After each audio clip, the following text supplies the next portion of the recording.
We're live with the latest from Monmouth as the community rallies together to help residents and businesses hit by unprecedented flooding. Good afternoon. A major clean-up operation is continuing in Monmouth after unprecedented flooding in the town and local area over the weekend.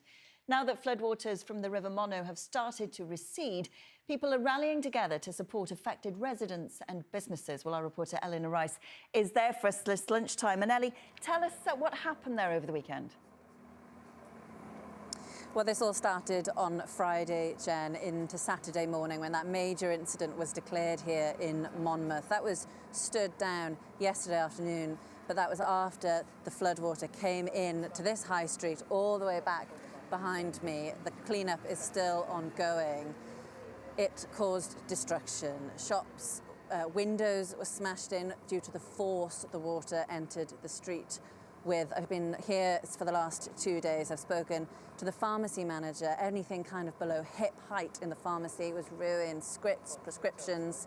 So he was concerned about people coming in today. He said, ring 111 if you need an emergency prescription. I was in the carpet shop recently and they were being lent a hand by a local estate agent who'd just called in to see what he could do because he wanted to alleviate the pressure somehow. It's been a real community effort here.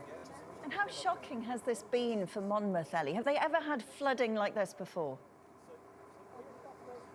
It's been a real shock, Jen. Like I said, everyone I've spoken to has said the same. It was the scale, the force at which the water came in, which I think really caught everyone off guard. I spoke to the local MP yesterday. She told me the storm defences had held on previous occasions, 2020, 2024, big named storms in Wales.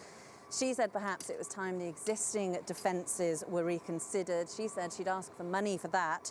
The Welsh Government said for their part they'd already invested record amounts in flood protection this year alone as part of their commitment to fund improved protections for 45,000 homes this Senedd term. In terms of support for businesses, they also said their emergency assistance fund is active and can provide help. But really what I've noticed in spite of all this shock is how keen people are to help each other. A monumental effort, of course, from emergency services. They've been here non-stop this weekend, but the town council too have run a fundraiser.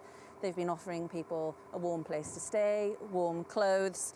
So, Jen, the water may have subsided, but the after effects will be felt for a long time yet. OK, Ellie, thank you very much. Eleanor Rice there in Monmouth.